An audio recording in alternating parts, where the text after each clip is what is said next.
Well, good morning. Happy New Year.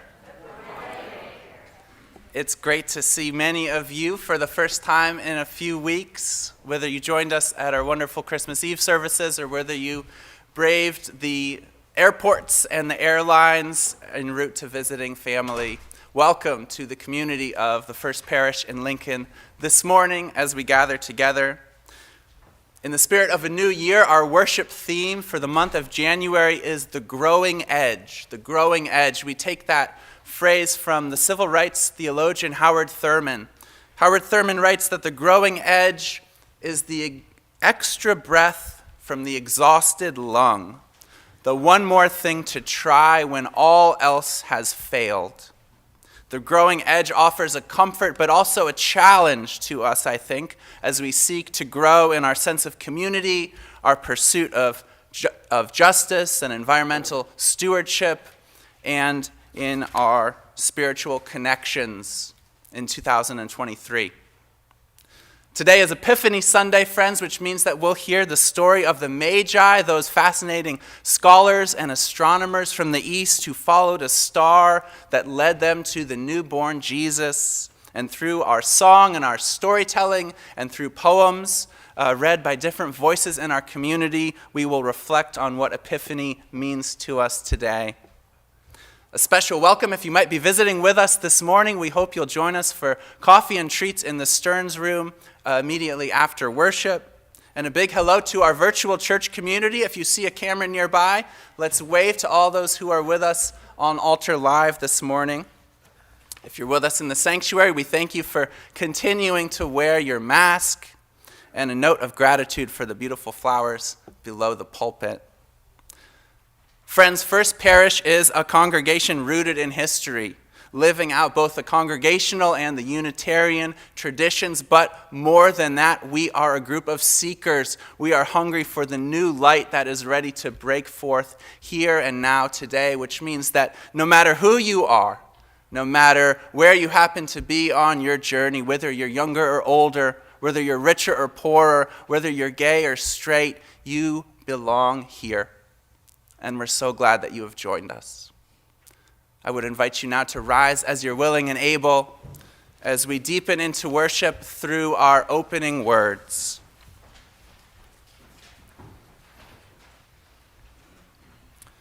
To know the dark. To go in the dark with a light is to know the light. To know the dark, go without sight. And find that the dark too blooms and sings and is traveled by dark feet and dark wings.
Please be seated.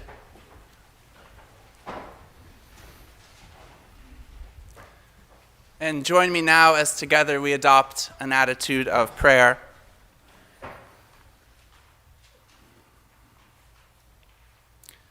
Spirit of breath, unnameable mystery, we come together and we come to you at the beginning of a new year.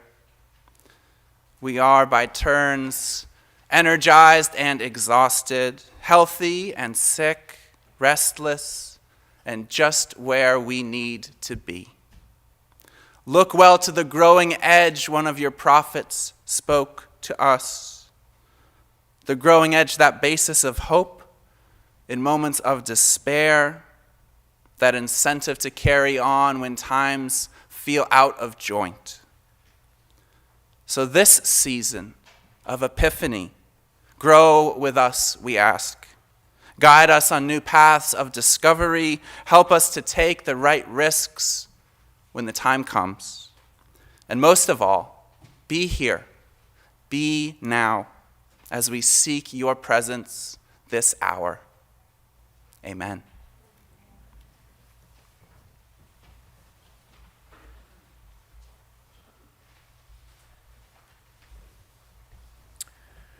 Please join me in saying our covenant. In the love of truth and in the spirit of Jesus, we unite for the worship of God and the service of all.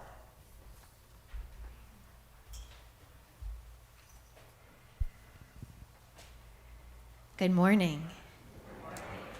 Our first reading will be an adapted version from the book of Matthew, the second chapter. And we just sang the story, so we're already embodying it. So where we last left our story, the baby had just been born. Remember, we had him right here. Who else did we have on the scene? We had some angels, some shepherds, a whole lot of animals. But that's not all. Those are not all the characters. We have enter 3 more pivotal characters. And perhaps some time has passed. We don't know exactly how much time.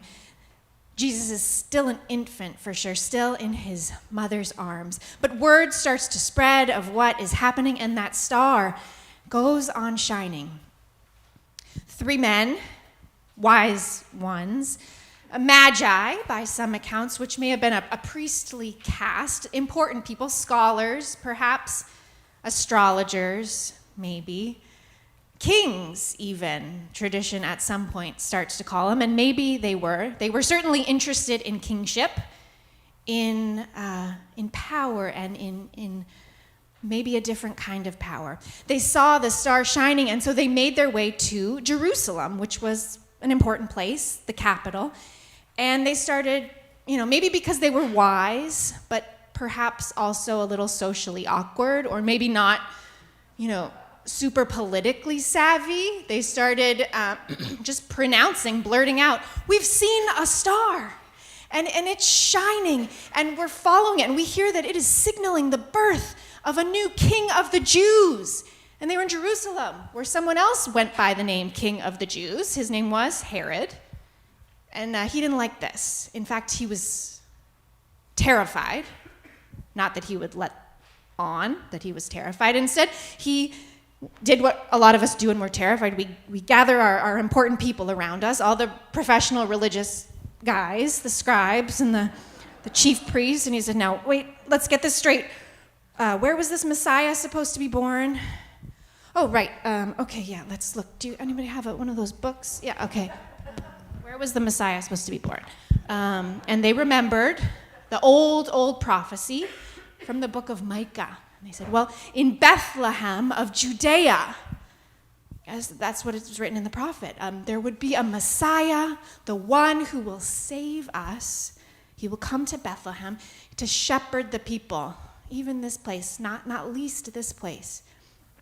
Right, Bethlehem. Okay, so we got the Magi together privately, and he said, "Bethlehem is the place you want to go and search diligently for this child. And when you find him, send back word where he is so that I too may pay him homage. And off they went. They followed Herod's guidance, but they also just kept following that star that shined and shined until it guided them to the place where the child was. And by some translations, when they saw him, they fell over. They fell to their knees. They were overwhelmed with joy. They were beside themselves. They were without words. And they saw the baby there in the arms of Mary, his mother, and it wasn't exactly practical, but they gave him gifts fit for a king, gold and frankincense and myrrh, to say that this child matters. And they were probably very tired from their long journey because they must have all taken a rest at that point. Because the last twist of the story comes in a dream. And so they must have had that deep restorative sleep where dreams come. And they were wise enough to listen to that other kind of wisdom, that deep inner knowing. They'd followed the star this far, and now they were wise enough to listen to a different kind of guiding light of their intuition, because the dream warned them that Herod had nothing good in mind for Jesus. He had a little bit of power, and he wanted to hold on to it. And so they listened to that warning, which told them to go home by another way.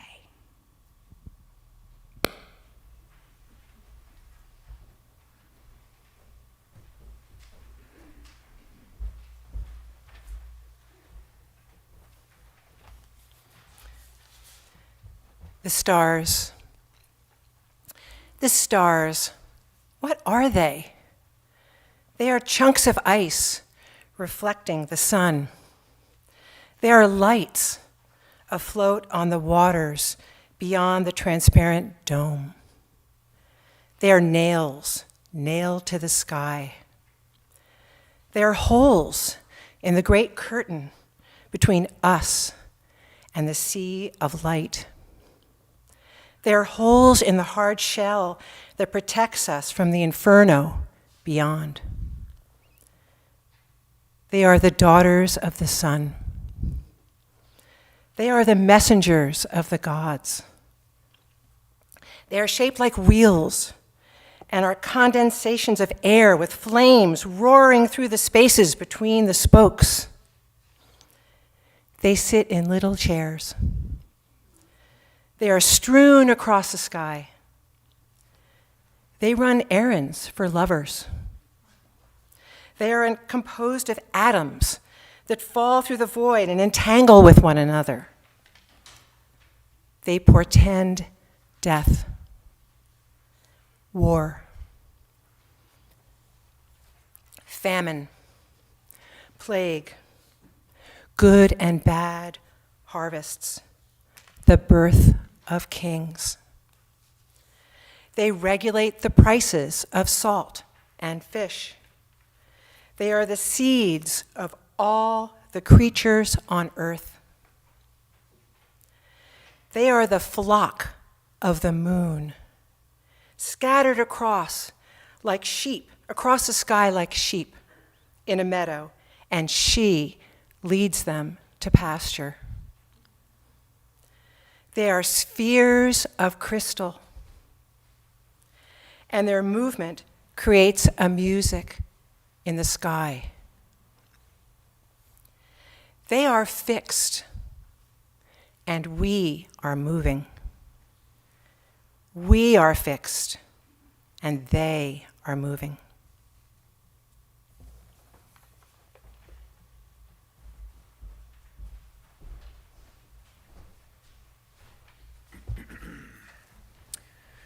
We come now to the time in our service which we set aside for silent and spoken prayer. To prepare ourselves, remaining seated, we will sing "We Three Kings of Orient Are." Following the hymn, we will take 2 minutes for silent prayer, meditation, and reflection. Members of the choir,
So we continue in prayer now as we move into our time of community prayers. If you have a joy or a sorrow or anything in between on behalf of yourself or your family or the wider world, we'd love to hear from you. You can raise your hand and we'll make our way around with a microphone. I just want to kick things off by offering a prayer on behalf of all those folks whose holidays and indeed the first week of the new year has been interrupted by illness of one sort or another, whether mild or serious. We are praying for your healing and your family's healing.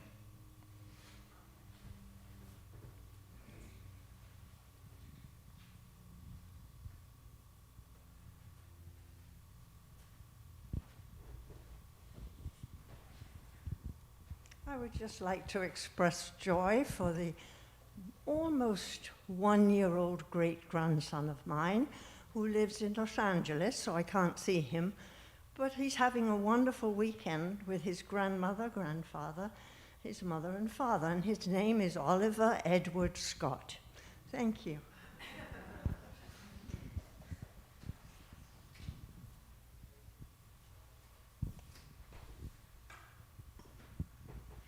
I would like to offer a prayer for the people of the Ukraine.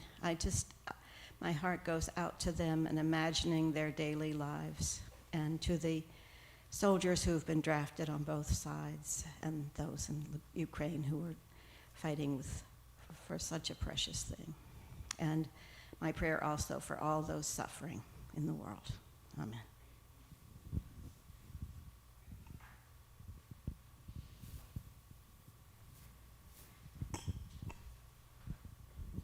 A prayer for the parishioners of the UU Church in Worcester whose Black Lives Matter was stolen last week, as we remember that hatred and racism are still present in the world, even in the face of all this beauty.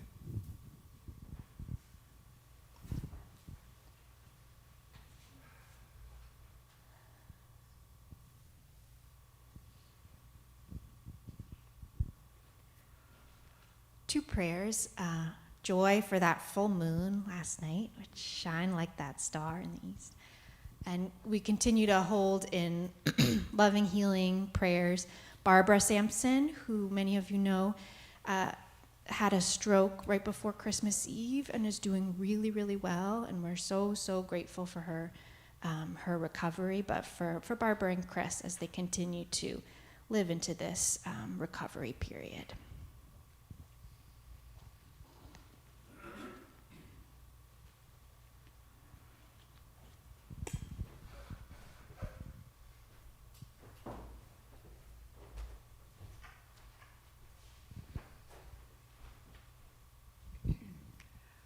I have a prayer of hope and guidance for our government, and hopes that we will somehow find our way out of the madness and to truly govern this country as we deserve to be governed.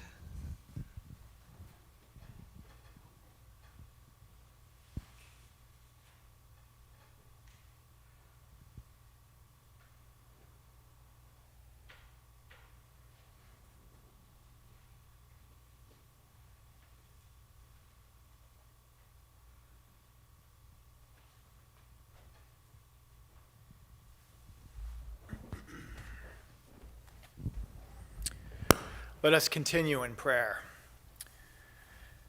As Nate mentioned, we start the new year with Howard Thurman's Therm of the Growing Edge. Thurman refers to the cycle of birth, growth, and death. This is perfect timing as we're fresh off the Christmas season and the symbolism of Mary and Christ's birth. In the Bible, Mary symbolizes the soul devoted to God, and the baby Jesus symbolizes, among other things, the birth of our own inner Christ, or our I am. Mary, or our souls, must care for our faith in God. As many of us know, caring for a child, let alone an infant, is hard work, and progress comes with many fits and starts. Despite the ups and downs, if we consistently nurture the spiritual child, it grows strong, and we can live a more spiritual life with qualities like forgiveness, a cornerstone of Jesus' message. Jesus stressed forgiveness in part because it breaks the tether to the things that cause our anger, thus liberating ourselves. Perhaps the most powerful example of this was the 2006 tragedy in Amish, Pennsylvania, when the attacker struck the Amish community. It was an incredibly painful tragedy. I try to put myself in the shoes of that community and those parents. Just a week after the unthinkable, the Amish parents attended the funeral of the attacker and extended him and his family forgiveness. How is that possible? A leader in the community explained that freeing themselves of the resentment allowed them to concentrate on their own healing. They credit this all to God. I often connect spirituality to overcoming adversity, and I reflect on the adversity in my own life today. I have my stuff that I wrestle with, but I'll bet if we went around this church and everyone put their own stuff on the table, I would stick with my own. I have an absolutely beautiful family. I can't count the number of times the word love is said every day in my house. I have a beautiful life, and gratitude is the spirit of the day for me. So God, help us all recognize the importance of spirituality and help us to care for our own spiritual child each day so that it grows stronger, so that we may express forgiveness and gratitude no matter what the circumstances are that come into our lives. Amen.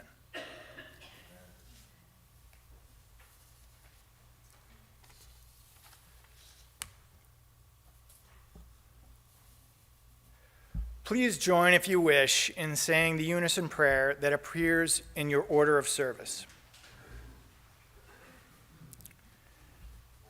Shepherd, you sent a star to enlighten the wise and a child to topple the tyrant. Make us wise enough to seek you among the least of your children, wise enough to trade our treasure for the gift of overwhelming joy.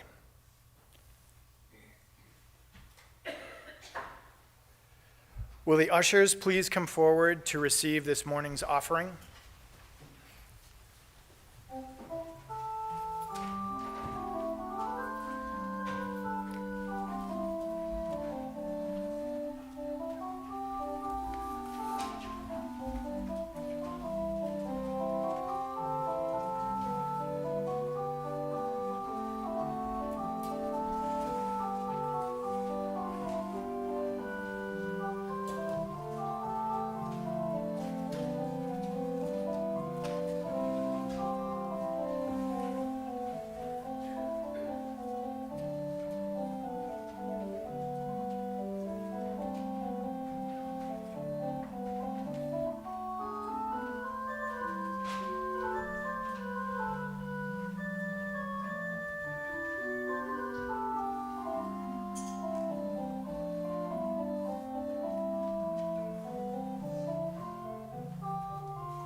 Let us join together in saying the offertory prayer. Dear Lord, we give thanks for both these gifts and the givers, and we ask that we may use these gifts wisely and well, both to nurture the life of this congregation and to further the goals of justice and peace throughout the world. Amen.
A poem for the Epiphany by Pablo Medina.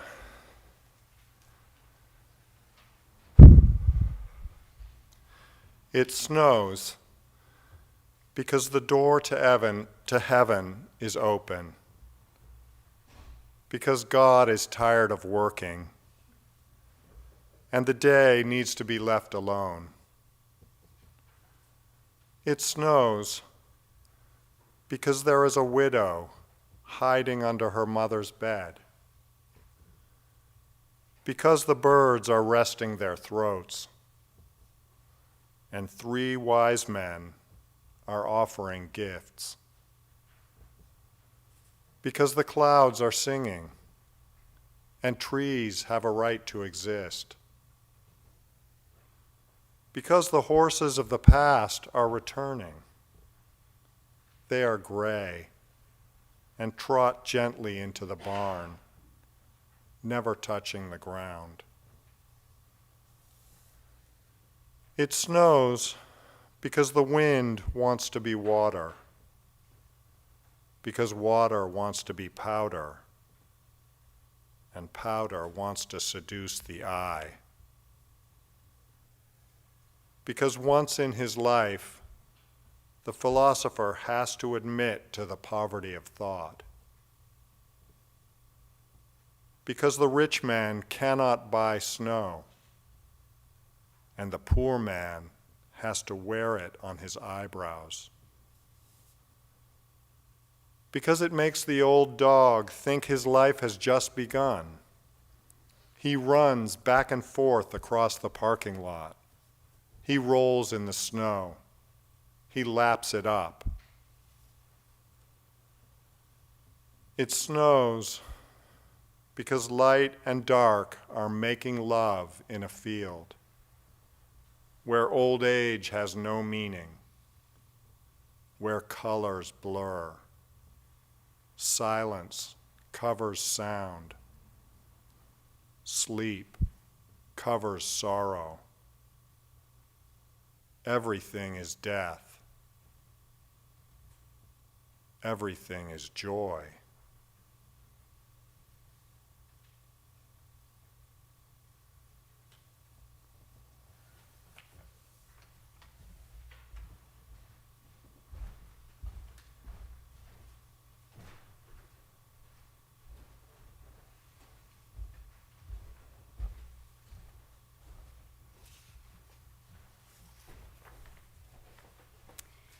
The map you make yourself. You have looked at so many doors with longing, wondering if your life lay on the other side. Turn it down a little bit. I'm short. You have looked at so many doors with longing, wondering if your life lay on the other side. For today, choose the door that opens to the inside. Travel the most ancient way of all, the path that leads you to the center of your life. No map but the one you make yourself. No provision but what you already carry, and the grace that comes to those who walk the pilgrim's way. Speak this blessing as you set out, and watch how your rhythm slows, the cadence of the road drawing you into the pace that is your own. Eat when hungry, rest when tired, listen to your dreaming. Welcome detours as doors deeper in. Pray for protection, ask for guidance. Offer gladness for the gifts that come, and then let them go. Do not expect to return by the same road. Home is always by another way, and you will know it not by the light that waits for you, but by the star that blazes inside you, telling you where you are is holy, and you are welcome here.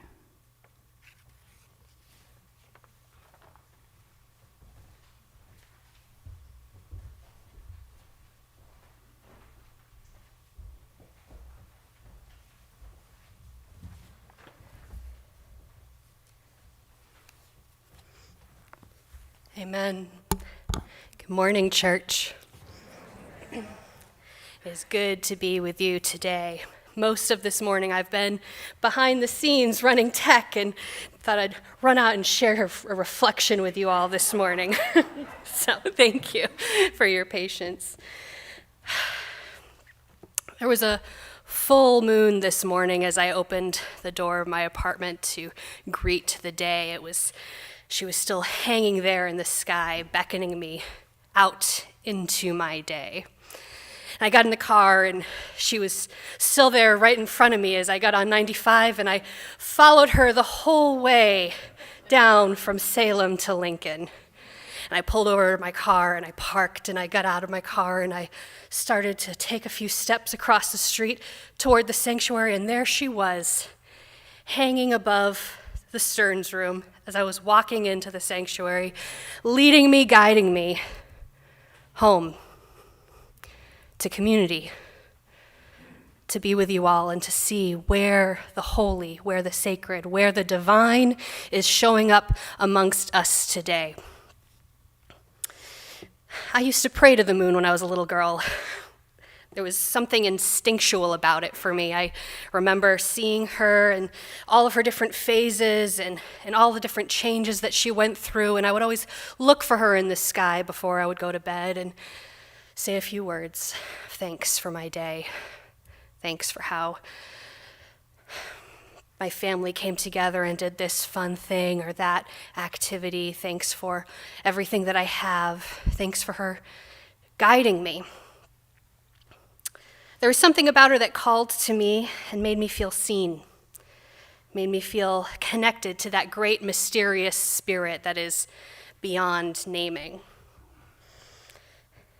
There's something about her that still connects to me. There's a spirituality in watching her cycle, her growth, her expansion, her fullness, only to have to turn a corner and say, it's time to release. It's time to let go. That was good. That was then. This is now. It's time to move forward. I watch her every month, her slow descent into darkness, so that she can give birth to new light. Every month, she invites us to learn from her wisdom, to release, to go quiet, to step into the new, to seek that new light. I think it's especially relevant wisdom for us as we step in across this new collective threshold into 2023, step into this new worship theme of the growing edge, and I find resonance with the prophet, Reverend Dr. Howard Thurman's insight, calling us to look to the growing edge. He says, look well to the growing edge. All around us, worlds are dying, and new worlds are being born. All around us, life is dying and life is being born. The fruit ripens on the tree. The roots are silently at work in the darkness of the earth against a time when there shall be new leaves, fresh blossoms, green fruit. Such is the growing edge. And I would add, all around us, there is a moon, there is a light that is inviting us to release what has been, inviting us to look ahead to what will once again be new. It's a reminder that every month and every year we can take stock of what it is that we are invited to release, what no longer serves me, what no longer serves us. Patterns in relationships, in work, ways of finding meaning that once were fruitful and no longer are.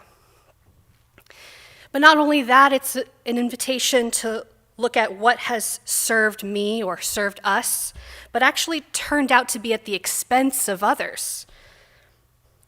And it's an invitation to release that which served us so that we might invite in that which is for the service of all. Policies, structures, language that benefits some groups while harming and erasing others. Stories about our place in the world and the way we want things to be. It's time to release. It's time to tell a new story. Time to go home by a different way. What worked then didn't actually maybe work for everybody. And now that we know, we can go home and find home by a different way. Time to seek that new light that is being born, or maybe in some cases, light that has already been there, we just lacked the adequate lens to see it. As I was reflecting on Epiphany this week, I spent a good deal of time looking at the James Webb Telescope images that came out last year. I mean, talk about an epiphany. I was looking at this comparison of Hubble telescope images of that same section of the sky, and then right next to it, James Webb images. And just the difference is so stark. That light It was always there. But our lens needed to be updated. We only were using the optical lens, and we could only see in one dimension, a single axis point maybe, and now here comes this new telescope with a new lens that gave us an infrared image of that same spot, that same sky, but now it's way more complicated and way more beautiful and transcendent than we ever could have imagined. This week, we tell a story of a group of people that see a star in the sky and they discern that it's pointing them to the divine. And this direction that they're being called in, it calls them to cross a lot of boundaries to get to see where the holy is being born. They had to cross a geographical border.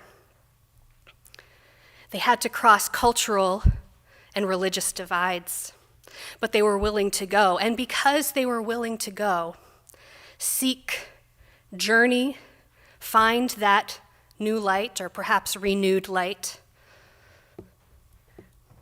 their sense of the holy and the divine was expanded. And because when they got there, they weren't content to say, I've gotten here, I've arrived, they had to keep going, they had to go home, but they were still open to hearing and learning, and they were warned in a dream to go home by a different way. And because they were sensitive, because they were seeking and listening to that divine, they were open to sources of divine revelation, the Messiah and his family were saved. Herod could not find them. I wonder what sources of wisdom we might access if we were to be open to a new lens. I wonder how we might grow and save our communities and our planet if we might be open to the holy, to seeking the holy, that new light, that renewed light, wherever it is found. May it be so among us. Amen.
Please join me in saying our call to ministry.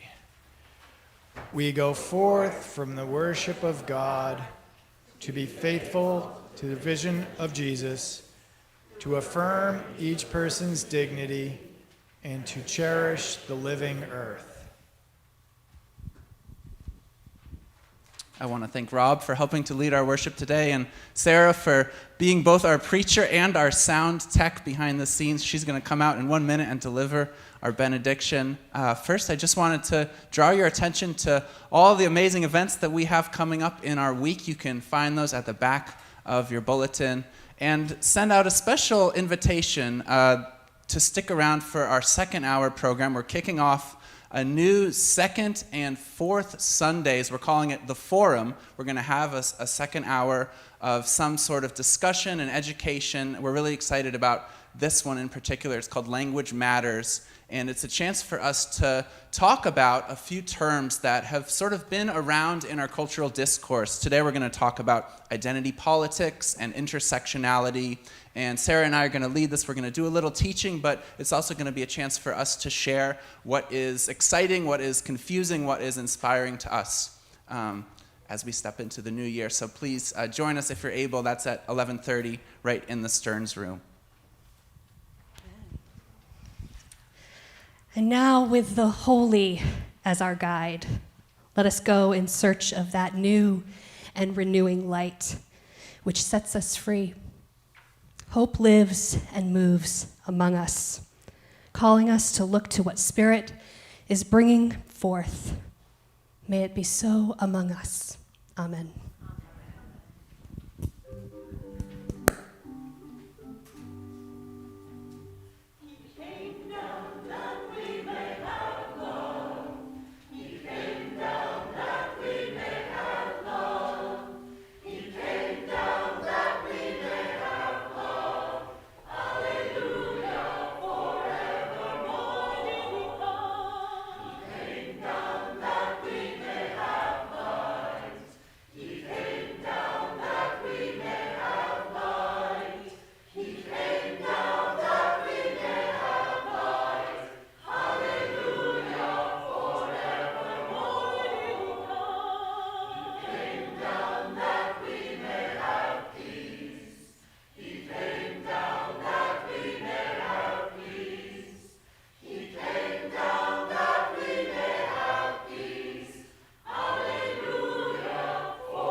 We'll finish with announcements. Does anybody have any announcements they'd like to make?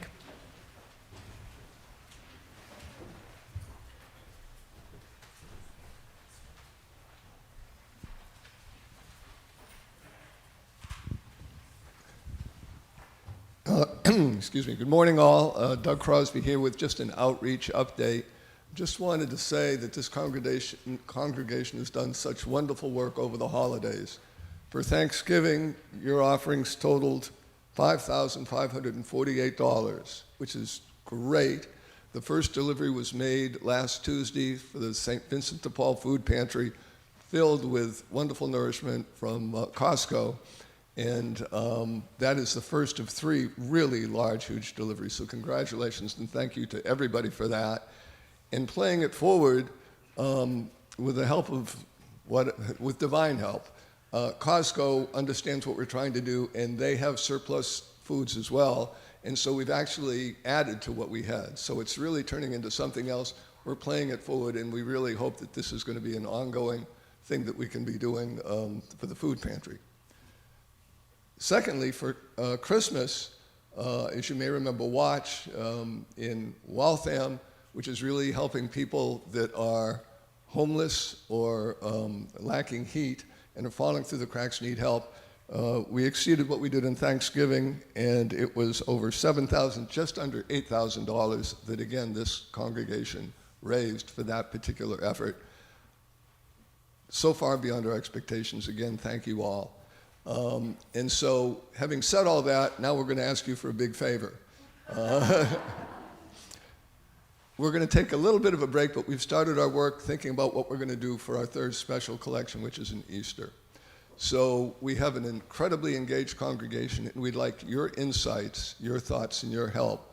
So for those of you who know and have special organizations you're involved in or know places where we can really help make a difference, please let any one of us on outreach know as we're thinking about the best thing we can do as we look to our next effort.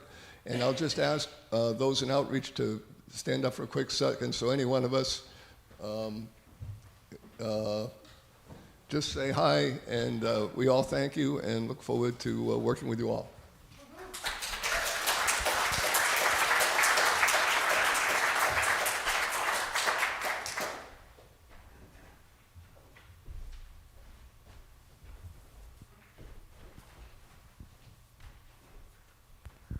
Hi, I'm Mary Helen Lorenz for Racial Justice Advocates. This Tuesday, from 6 to 7 p.m., the Racial Justice Advocates and this church are sponsoring a community conversation on Zoom. And the topic is Resolving to Do Better, Banks and Black-Owned Businesses.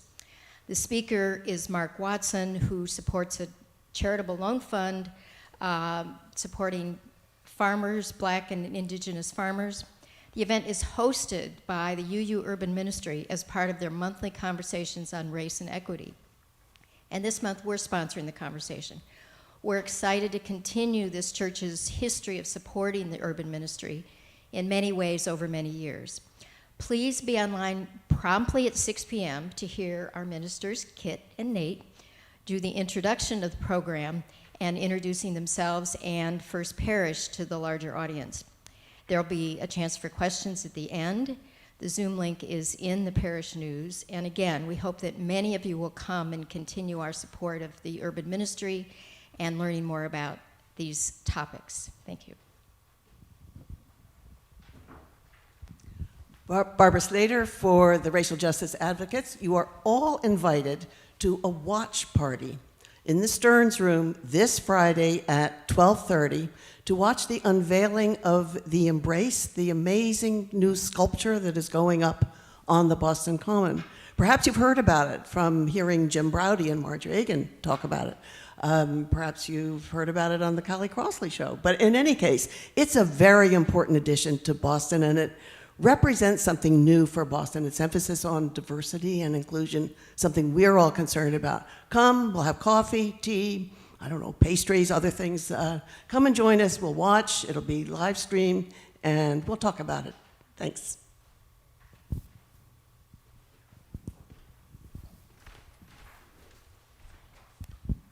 Good morning. I'm Katie Hogue for the Deacons. Just a quick request or hope that you'll submit something for the Lenten booklet. This year's theme is Coming Home, and we have a short time frame this year. Submissions are due on January 20th to Sylvia. There's details in the newsletter and the Parish News on how to do that, but we hope that you'll submit something. Thank you.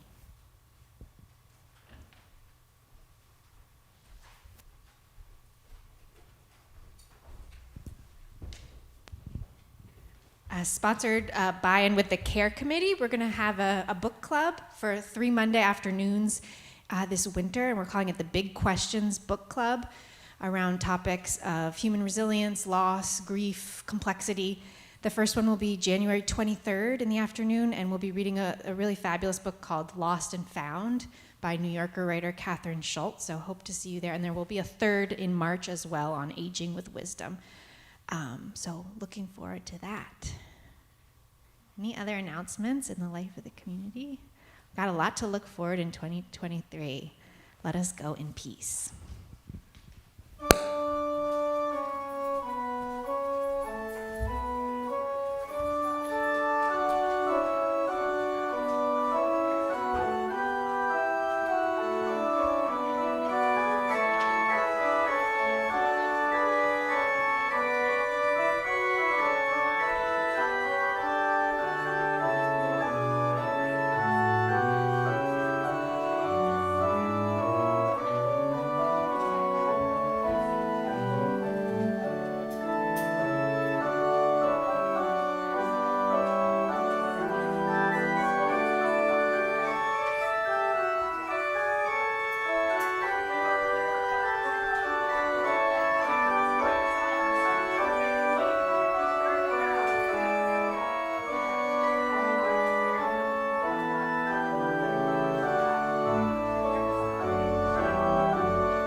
Oh, yes, okay. I'll try to speak into the mic. Remind me if I forget. Thanks for waiting. My handouts went missing.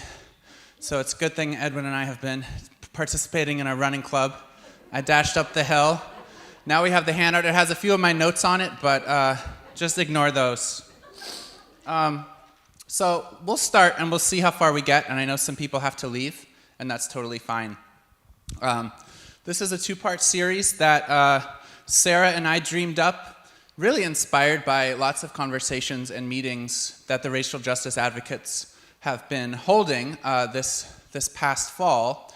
And we wanted to really have a space to focus on language itself, particular phrases, because I think so often language is a place where change can happen, right? Where we can, like Sarah was talking about in her sermon, we can kind of re-examine what was working in the past, what wasn't quite working, and a new way, going forward by a new way.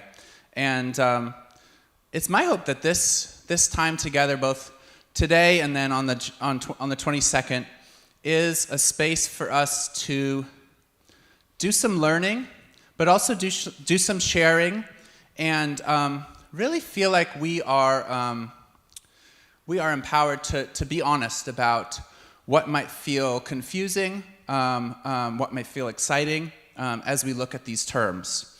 So like I said, we're gonna focus today on two terms: identity politics and then intersectionality. But I thought we would just kick off by looking at a short example first before we get into those kind of bigger, more complicated terms. And it's the relationship and the often slippage between the words race and racism. And this actually came up, the reason why I chose this first is it came up when I was writing the very blurb for the session that we're here today to do. And so I thought we would just look at the way these two words sometimes blur into each other in confusing ways. And I compiled a few quotes just from popular culture. So if someone wants to just read this first quote this is from an NPR story in 2009. Will someone just read this little paragraph about Satchel Paige? I'll pass the microphone around to you. Thanks. This is from NPR in 2009. A decade before Jackie Robinson became the first black player in Major League Baseball, Satchel Paige helped integrate the sport by touring the country and playing exhibition games with white players. He delighted crowds by throwing a fastball repeatedly over a matchbook or a postage stamp set on home plate. But despite his talents, Paige was repeatedly passed over because of his race. Thanks, Katie. So this is a story of Satchel Paige that we've maybe heard about before. And, I think if we heard this little paragraph on the radio or read it in the newspaper, it would feel pretty familiar in terms of the way this story of exclusion is being told. But there's something about the phrasing in that last little phrase that I want to draw our attention to. And let's just think about that as we look at two more examples. This second one comes from a history textbook. Black Southerners were segregated because of their skin color. The third example comes from another story from NPR, actually. They were interviewing someone. The fact of the color of her skin has posed particular lifelong challenges, questions, and anxieties. So as we think about those three examples, I'm curious what sort of stands out to you. Maybe it's helpful just to focus on the Satchel Paige example. But what do you notice about that last phrase in particular, and the way it sort of tells the story of what was happening with Satchel Paige? Judy. Okay.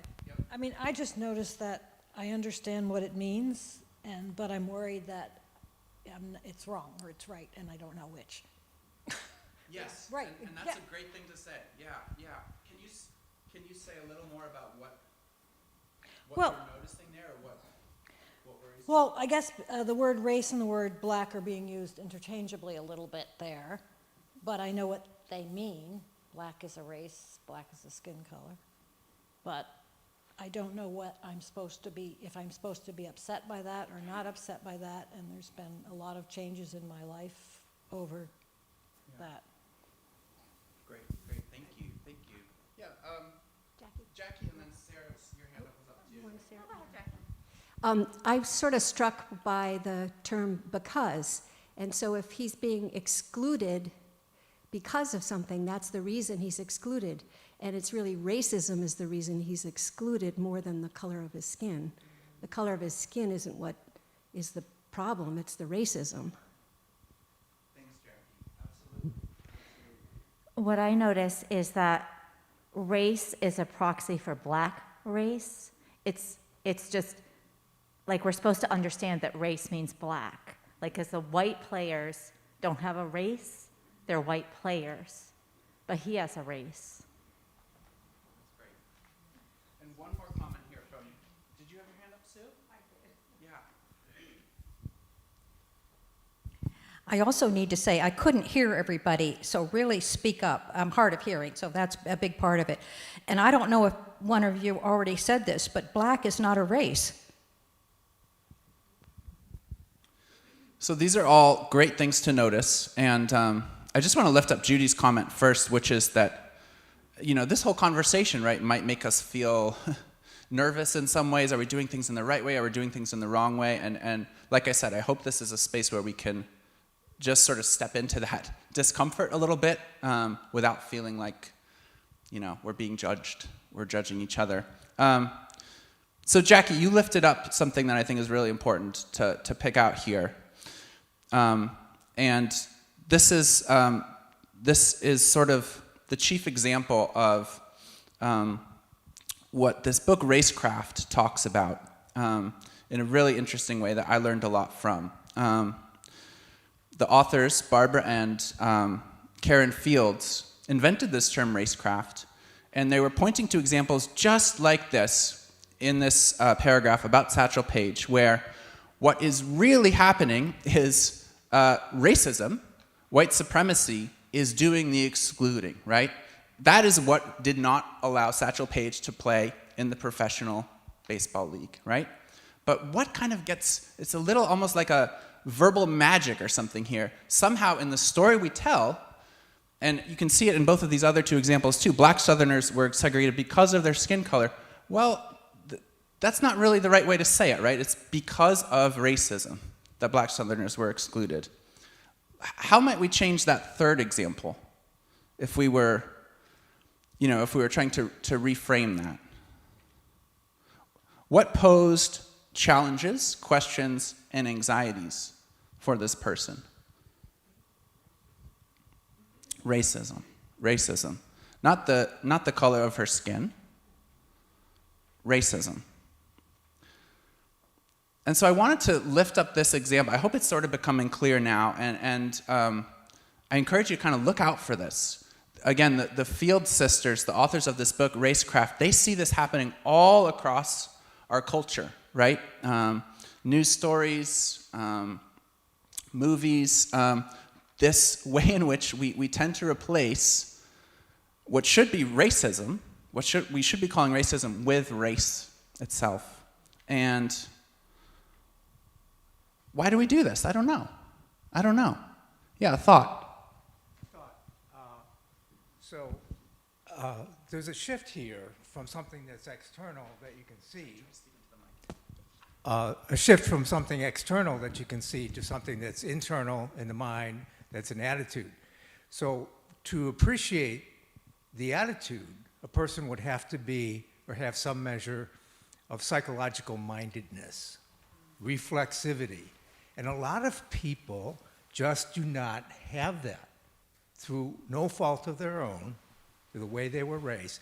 They're just not internally as self-aware or self-directed. So I think we have to keep that in mind, that it's a societal problem, yes, but it's also, I would say, a developmental problem in terms of psychological development in the population in general. Thanks. Oops, I'm sorry, Sue. Are you okay? It's a tight squeeze. Joan, one last thought on this. Well, I don't think this is working, is it? Can you hear me? This is just for the online. Oh, yeah, so you okay. do have to speak up. One of the things that strikes me is that if we say it's because of their race, it means that we don't have to do any soul searching at all. It's because of our, perhaps, racism, you might say. So I think that this is a way to sort of cop out from any responsibility. That's great. Would you read this actual quote from Racecraft? It's right in your handout, but it's exactly kind of along the lines of what you were saying. Racecraft transforms racism into race, leaving black persons in view while removing white persons from the stage. Racecraft on page 26. So I hope. Thanks, Joan. One more thought before we move on. Did you have your hand up? Yes, thank you. What's missing from these 3 quotes or 4 quotes are the dates. Can you hear me now? Oh, right. I have to talk louder. You do have, it's a little confusing. Okay, here I am. I don't know what the decade is before Jackie Robinson, and I don't know what history book and the date of that history book, and there's a difference between history books in various states. And thirdly, I don't know where the 3rd quote comes, but again, a date is very critical. And when was Racecraft published? It was published in 2007, I want to say. Yeah, in certainly the last 20 years, maybe the last 15 years. So this one is from an NPR story. Yeah, but it refers to the decade. I don't remember when Jackie Robinson came into baseball. It's not one of those dates I keep in my mind. 34, okay. See, that helps then frame that quote. Okay. And then this one is it a southern, western, northern? Right. History book, and when was that published? Because where'd it go? Is it John? I forget his first name. What's your first name again? You.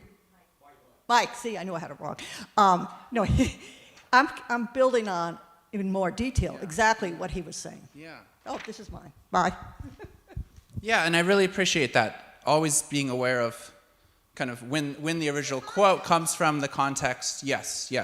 The first and third quotes come from the last 15 years, so they're very recent. For sure. Yeah. So I want to move on pretty quickly to talking about identity politics, but I just thought I'd lift up a few other examples about this sort of transformation between race and racism before we go forward. Oftentimes we hear about what happened in Tulsa in when was that, 1920. Whole black neighborhood was terrorized and pillaged. Often that's called a race riot, right? And you hear that phrase being applied in other contexts to events in the past and more recent. Something similar, I think, is happening in that context. We're using the word race. What might we say instead?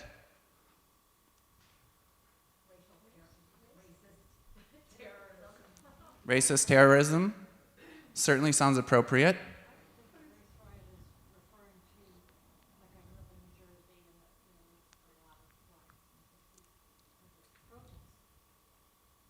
Right. Yeah, and I think every, and this is why context is so important. I think every situation deserves its own examination, but I think it's interesting overall the way in which a phrase like race riot has become such a euphemism for something that actually really reflects a specific prejudice and racism. One more thought, Katie? Yeah. This is something I wonder about. I mean, why do people steer away from the word racism?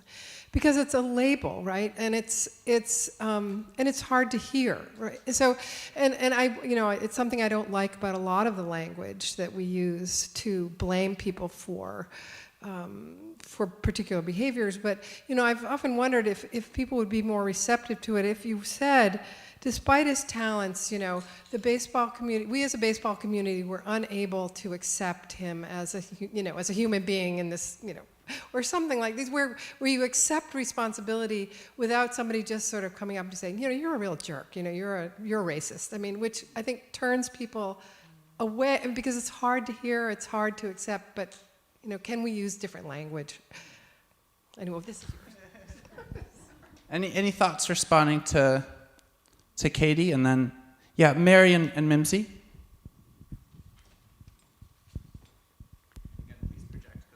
Yes, thank you. Can you hear me? Okay.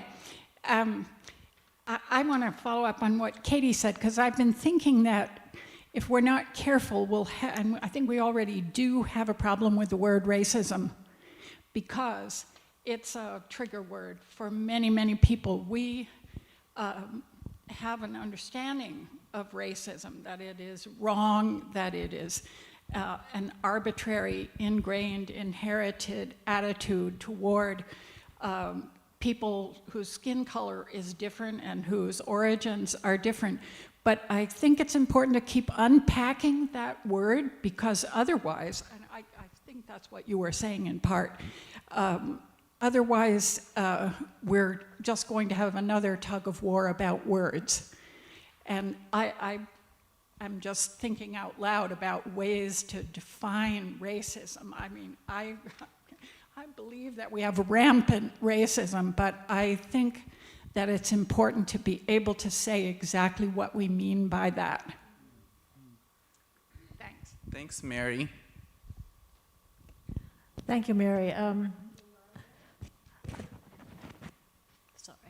Thank you, Mary. A big problem with our using the word racism is that it means accepting the blame and responsibility. It's a very tough word, but the opposite of blaming a situation on someone's skin color, the opposite of that is racism. That's just blame shifting. It's as simple as that. It's a difficult word, and no one's comfortable using it. I'm not comfortable using it. It's a fact. It's a fact. It's not the color of someone's skin that causes the problem. It's our racist attitude against it. Hard to accept.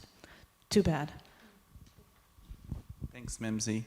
So yeah, I think this has been really good. I think we're getting at some of the details of maybe why these slippages occur in our culture, and maybe thinking about just being aware of when these words are used interchangeably. I think if we can be aware of that, that goes a long way. Let me just read this last quote from this book, Racecraft, before we move on, because it's such a, for me, it's such a helpful reframing of what racism actually is, Mary. This is again from Karen and Barbara Fields, two African-American scholars. Racism is not an emotion or state of mind, such as intolerance, bigotry, hatred. First of all, that's an interesting reframing right there, right? Racism is first and foremost a social practice, which means that it is an action and a rationale for action, or both at once. Racism always takes for granted the objective reality of race. So again, moving that shift from the idea of racism as this sort of internal feeling, right, that we either have or we don't have, or we used to have and now we're better at not having, moving from that to a sense of what we're doing as a community, starting with the very words we use. Let's turn the page. We're probably not going to come to any complete answers today, but again, we're just starting to consider these things. Jackie? If we're going to have riots, we could have inclusion riots. Yeah, and I mean, I think it's worth thinking about looking at the last, 13 years of our history and what happened in the summer of 2020 and what happened with the Occupy movement. Certainly there were acts of destruction in those movements, but I think a lot of people involved would probably like the term inclusion riot for what they were trying to do. So I appreciate that. So I wanted to shift towards identity politics. How are we doing on time, Sarah? 12:10, okay. Yeah, okay. We'll do maybe 5 or 10 more minutes on identity politics, and then I'll pass the mic over. So I thought we would just reflect on this phrase. First of all, I think we picked this one because, like with race and racism, it's such a powerful phrase. I think everybody in this room probably has a different experience of what those two words mean together. And I want to get into a little bit of teaching in a few minutes about where the actual phrase comes from and the original context, speaking of context, for the phrase. But I thought first we could just take a minute and write down or just think to yourself of 1 or 2 examples of what this phrase brings up for you. You know, when you think about the 2 words identity politics, what comes to mind? No right answer, no wrong answer. Yeah, do we want to do note cards? Do people want note cards? If anybody does, we can pass them out. Otherwise, we can just think to ourselves. Yeah.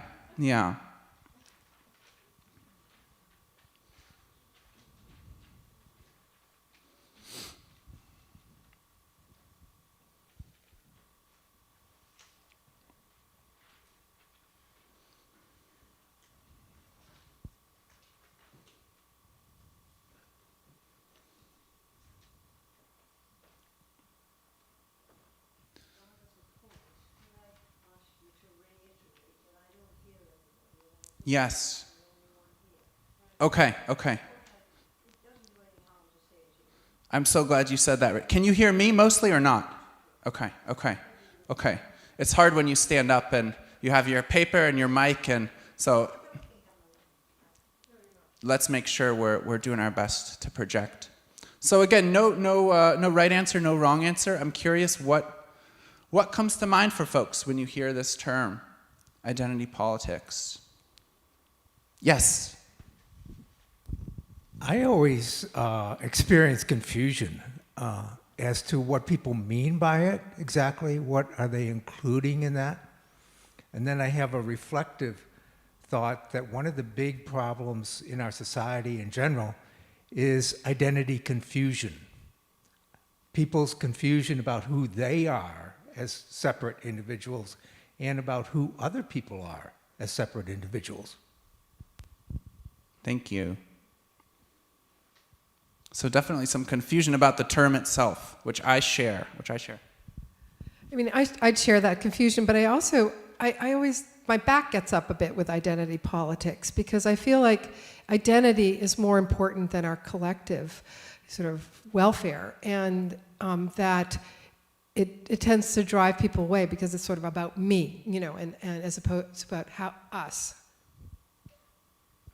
That's great. It can be sort of off-putting to have it be used in a way that just focuses on, I don't know, the self, as opposed to some sort of collective. That really gets into what we're going to talk about later. Did you have your hand up, Judy, and then Joan? Did you have your hand up too? I was just going to say that the first thing I think of is my own ways in which it's been very beneficial to me, and that brings to mind the louder. Okay. This doesn't work.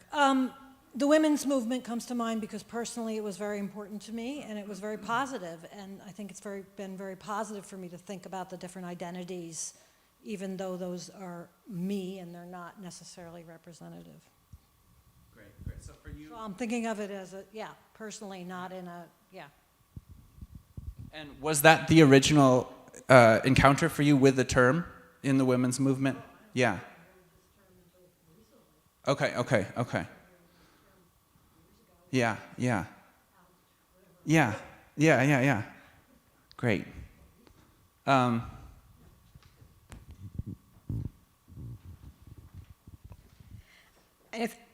I think that identity politics can be important, but we also got to make sure we don't look at it as dismissive, that that's just how they feel. And I think a lot of these identity politics affect all of us. And, you know, there's slogans that say women's rights are human rights. And I think that we need to just be more inclusive. Sarah. My encounter with identity politics, what I think of it being used as, is a way to dismiss. Like, oh, they're just playing identity politics. So actually somebody wants to be treated like a human being, but no, they're playing identity politics.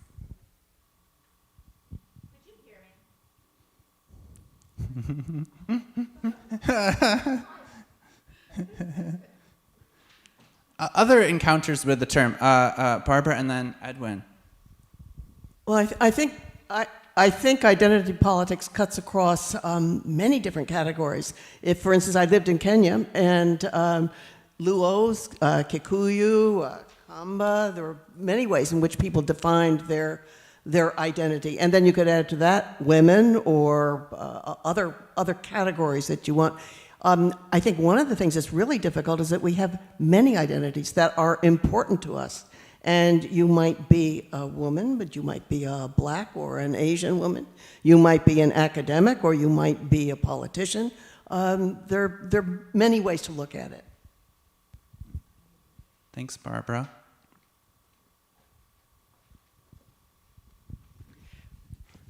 I'm pretty much having an extension to what Sarah mentioned over there. What I wrote down was one single voter. So when you hear that this is a one issue voter, when you hear this is a one issue voter, is another way of saying we can dismiss them. You know, we can put them aside because they're not going to listen to anything reasonable because they are just one-sided and they are just single-minded some kind of way. So I think that's really helpful. Yeah, so we're starting to put our finger on what I see as the reason why the term is confusing, for me at least, and that's sort of the tension between one kind of valence or meaning of identity politics, which just refers to a sort of, almost like a narcissistic focus on the issues that are particular to my story, right? And then we're also hearing, like from Judy, examples where identity politics was actually more directed towards a collective, more of a term that was empowering, more of a term that was liberating. And if it's okay with you all, I just wanted to share a little bit about where this term actually comes from, the first uses of this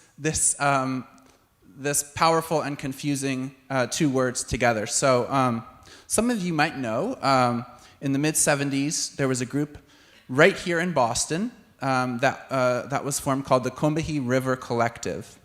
I'll just read this paragraph. A group of black feminist scholars and activists began meeting in Boston to form an organization that would address the political concerns of black women, which they felt had been ignored by the larger feminist movement. So again, this is within the larger feminist movement, but a particular group, black women, that didn't really feel like feminism was including them or doing justice to their situation. The group included the renowned poet Audre Lorde, who lots of folks learned about with Sarah this last fall, scholar and activist Barbara Smith, future First Lady of New York, Chirlane, is that how you say it? Chirlane McRae, Bill de Blasio's wife, among others. They called themselves the Combahee River Collective, taking their name from the South Carolina site where Harriet Tubman led a campaign that freed more than 750 slaves in 1863. So a really interesting part of Boston and Cambridge history. And this collective put out a statement in 1977, and this was the first usage, at least the first kind of usage that caught on, of identity politics. Does someone want to read just this first paragraph? Maybe we can hear this actually in two voices. One person could read that first paragraph and then the second paragraph from this statement. Yeah, Mary first.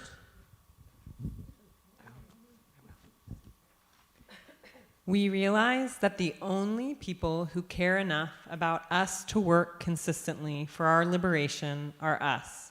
Our politics evolve from a healthy love for ourselves, our sisters, and our community, which allows us to continue our struggle and work. This focusing upon our own oppression is embodied in the concept of identity politics. Great. So that's just an intro. That's like the first paragraph of this statement. The statement's really about 4 pages long. And then we're skipping ahead. The second excerpt comes from the end of the statement. It's really important to keep these two paragraphs in mind together. Who is going to read the second paragraph? Thanks, Barbara.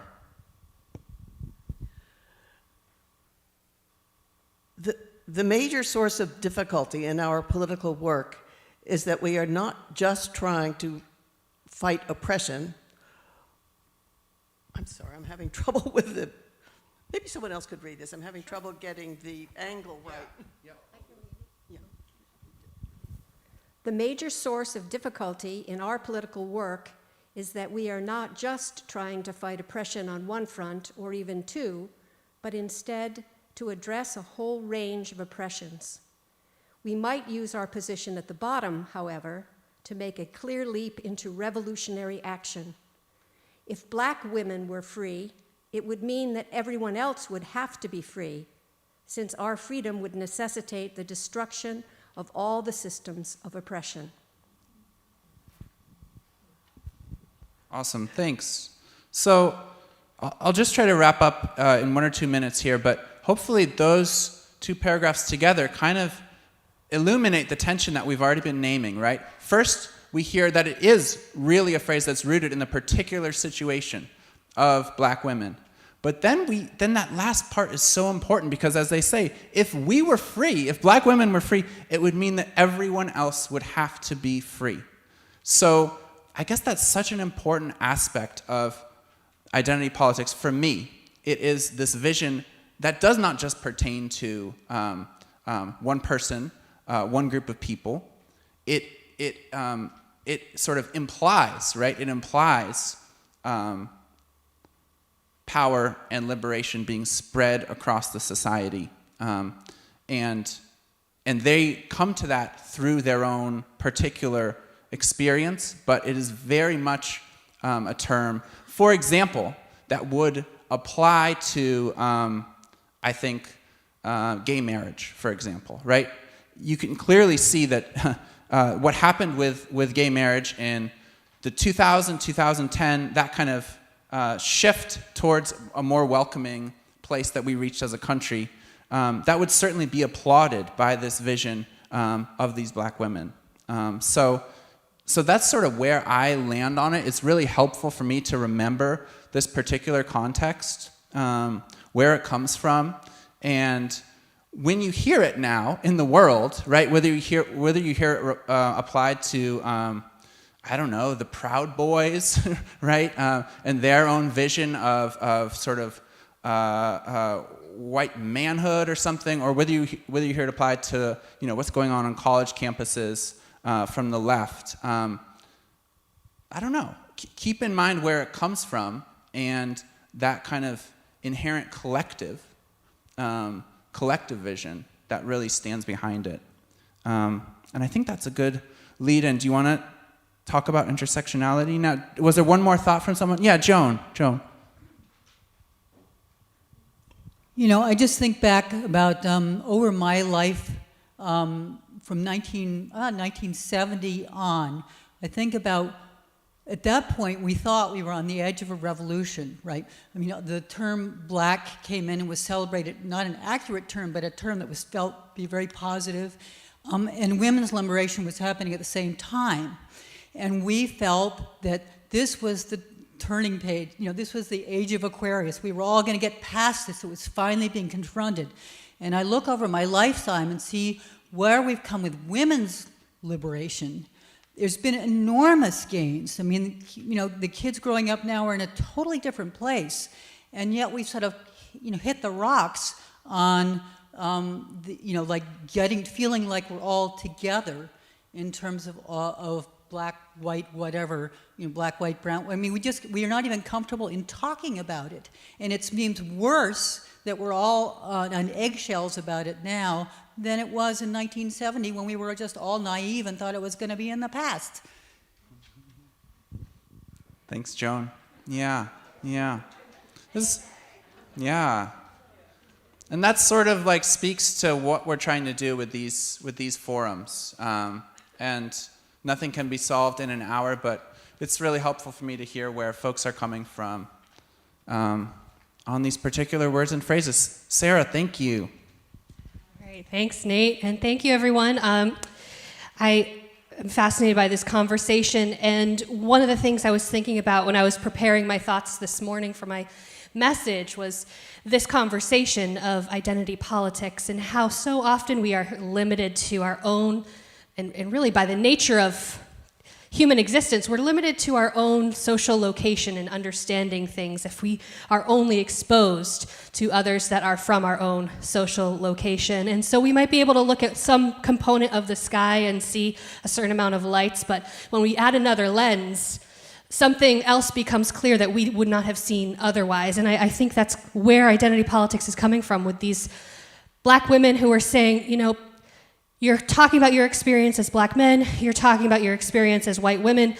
We have a particular experience as black women that because of our location, we can see certain things with that lens of our identity, with our experience. And if we were to all then share what those experiences are, and we were to come together and say, I'm not free until you're free, then I think that's when identity politics is doing the work that it was the original founders were trying to make it do, right? We're following up on that conversation with another term that's a buzzword. We've been talking about a couple different buzzwords so far. Another term that is a kind of like the next step in this conversation around identity politics, which is intersectionality.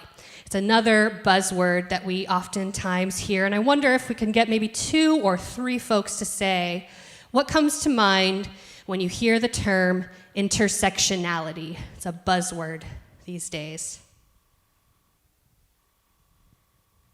If you hear it at all.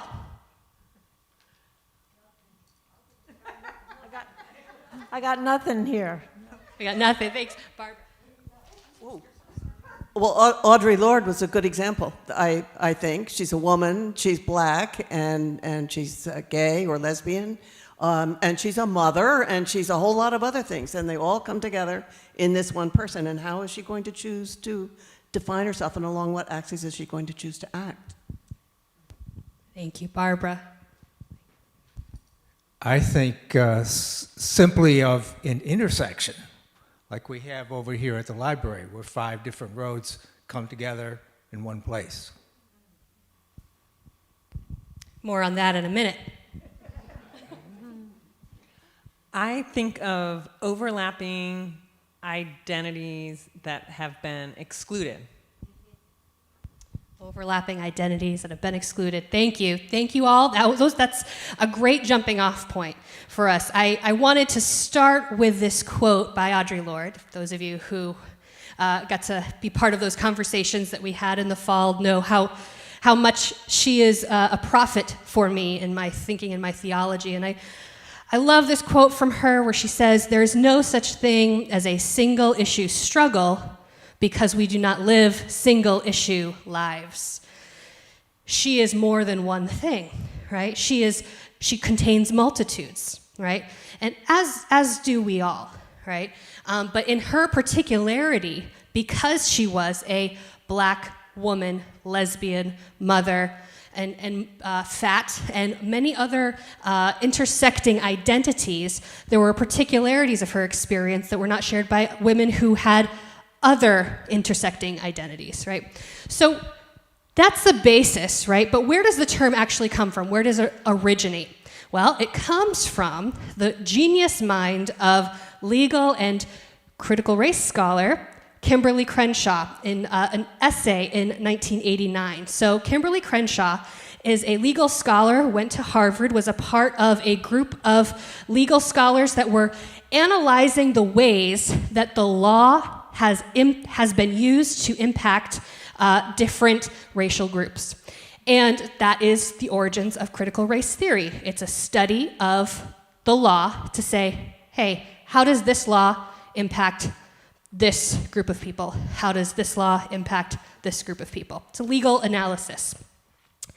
And in her doing that legal scholarship, she found a particular case of, it's listed here in the quote that is an excerpt from this essay, the de Graffenried versus General Motors. She found this case where a group of black women sued General Motors because prior to 1964, black women were not hired by General Motors, which led to black women then being the first ones to be let go because they were not, they didn't have seniority, right? And so because of their specific identity as black women, they were being negatively impacted by this particular policy. And so they brought a lawsuit to say, black women are being harmed by this policy at General Motors.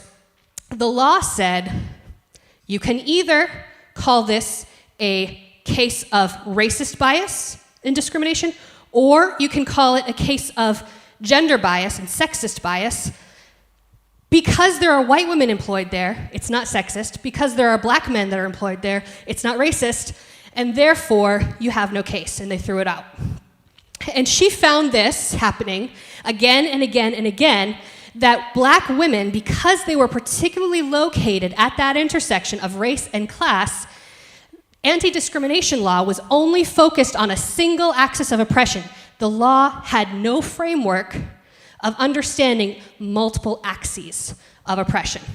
With that, she comes up with intersectionality, and I've got a little clip I wanted to show you where she gives a TED Talk outlining it. It's an 18-minute TED Talk. I'm showing 3 minutes, but I highly recommend going and watching her entire speech. It is extraordinarily powerful.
Unfortunately, for some reason, it's only showing the underlay of my computer, and I can't get it to show the overlay, which is the video. Go watch Kimberly Crenshaw's video. It's so good, and she has this, powerful metaphor, which is exactly that of the intersection, where she says, you know what, if you can't see a problem, you can't fix a problem. We need to have some language describing what's happening to to black women who are experiencing this unique intersection of oppression. And she says, basically what happens with in this instance, if you're using this metaphor, it's like black women are standing in the middle of an intersection. One road is racism, one road is sexism, and they're standing there in the middle. And they get hit from traffic coming from multiple directions.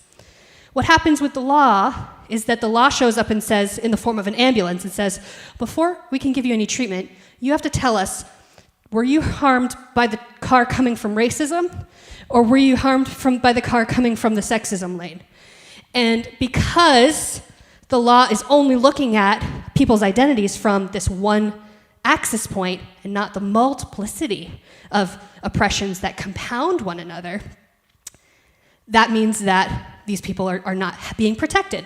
So this framework ends up being then used for the last 30 years, more than 30 years, in legal framework, but also it started there, but it moved into activism and the type of work that the Combahee River Collective, what they were doing. It's another term to explain what was going on, but then address it with action, right? So intersectionality is about taking action to address this multiplicity of oppression. So all that to say, this long quote here we're gonna wrap it up. I don't want to read too much because we're going over. But this long quote here, the second one, let's just read the whole thing. Do I have a volunteer to read the "if such bottom-up intersectional representation"? Thank you. The context of this is she's saying that, again, it would be better if we were to find folks that have multiple identities to address discrimination rather than single issue, because then, in the same way that black women were saying, if black women are free, then everybody's free. Well, if these legal cases were to address multiple oppressions, then we're taking care of more people, right? And that's the context of this quote.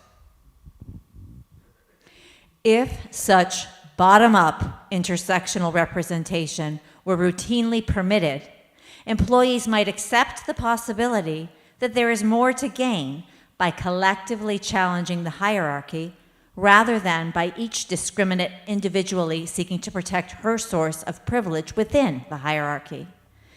But as long as anti-discrimination doctrine proceeds from the premise that employment systems need only minor adjustments, opportunities for advancement by disadvantaged employees will be limited. Relatively privileged employees are better off guarding their advantage while jockeying against others to gain more. As a result, black women, the class of employees which, because of its intersectionality, is best able to challenge all forms of discrimination, are essentially isolated and often required to fend for themselves. Thank you.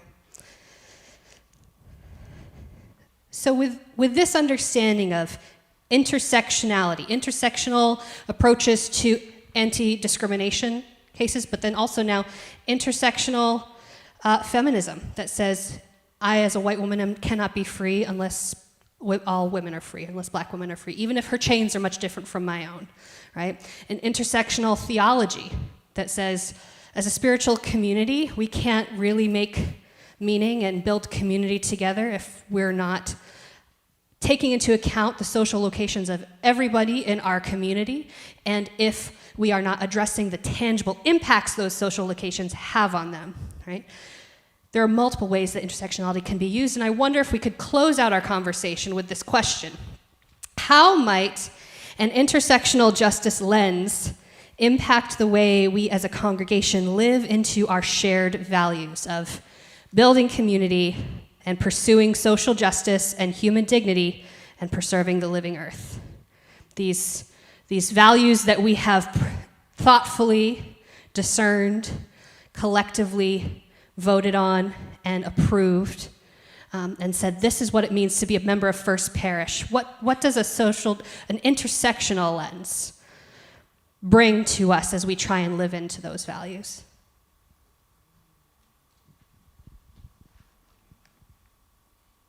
I think the word community is what strikes me first, is that who's our community? It's not just us. That's the thing that strikes me the most.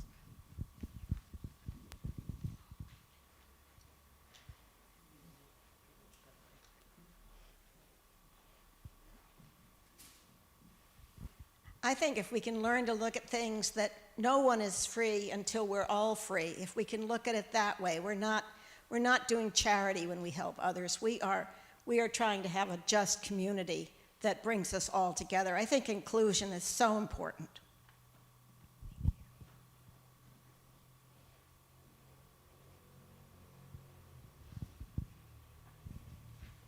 I live north of Route 2, and I just learned from the census that that area is considered a environmental justice area. And I go, well, what's that mean? So I look it up on Google, and there's several words, several definitions don't say the same thing.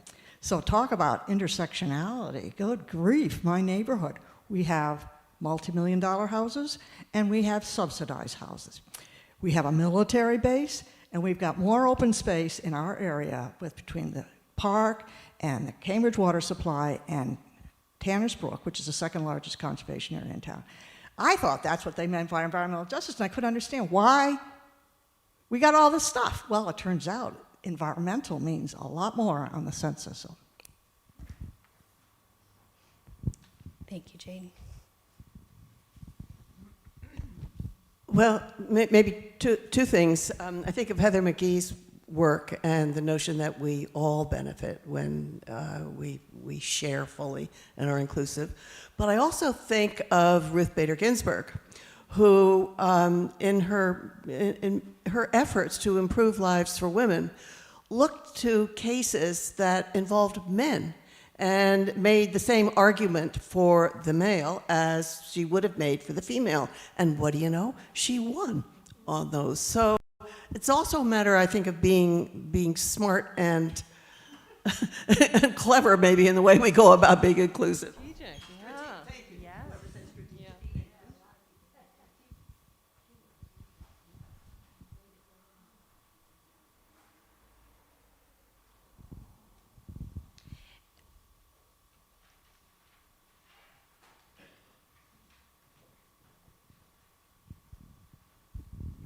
I'm just also thinking about this word, community, and how we are so rooted geographically, and how that's such a limitation in our diversity, and how we might think about reaching a new direction. I don't know what that looks like, but I think there's so much that we cannot understand because of the limits of who we interact with and how we interact, and we can't even perceive of all kinds of intersectionality because we're not encountering. So I don't know what we do with that, but community. Thank you, Sarah. Anybody else on this question, or kind of final takeaways, things that you're thinking about as a result of this conversation?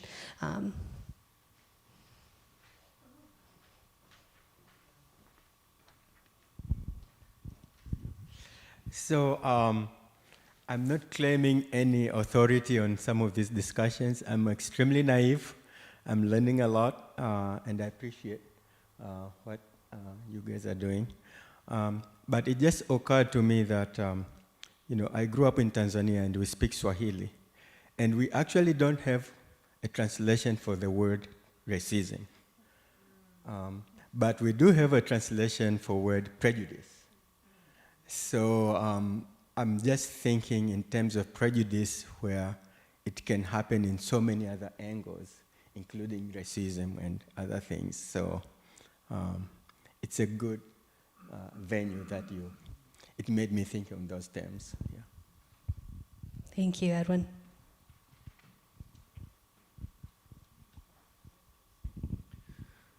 One of the things I'm struck by is if Satchel Paige doesn't get to play in Major League Baseball because of his race, then racism becomes a black problem.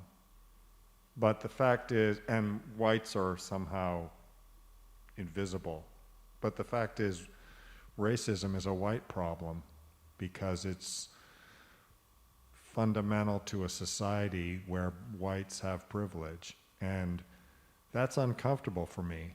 You know, I have to look in the mirror. I think we as whites have to look in the mirror and talk to each other about it instead of running to somebody black and saying, well, what's the problem? You know, it's really my problem. Now, I'm not responsible for slavery or all these other things that happened in the past, but I'm a beneficiary of a racist society as a white person. And in some way, as a white person, I have to bring myself into focus, and we have to bring ourselves into focus if we want to really understand how racism works. And that's uncomfortable. At least for me it is, I'll say that. Thank you. And thank you all for being here. I wanted to leave us with that quote I said earlier from Kimberly Crenshaw, and what she alludes to in this video. If you can't see a problem, if you don't have a name for the problem, then you can't fix it. And I think that's what we're doing here in this space, is we're looking at these words, these terms, and we're trying to understand them and use them in ways that will help us to then come in and say, let's take action and let's address these issues as they arise within our own context and the way that we're building our community and interacting with other communities as well. So thank you for being here. We'll look forward to seeing you again in 2 weeks.